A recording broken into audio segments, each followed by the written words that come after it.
یه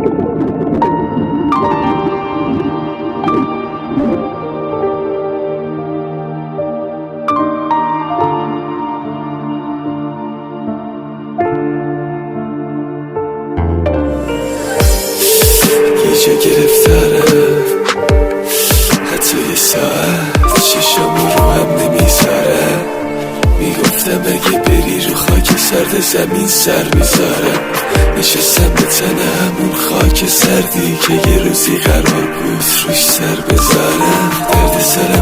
درد سرم بودی بیا این روزا، من عجیب حوصلتو دارم. هنوز دل میکشه این قلب من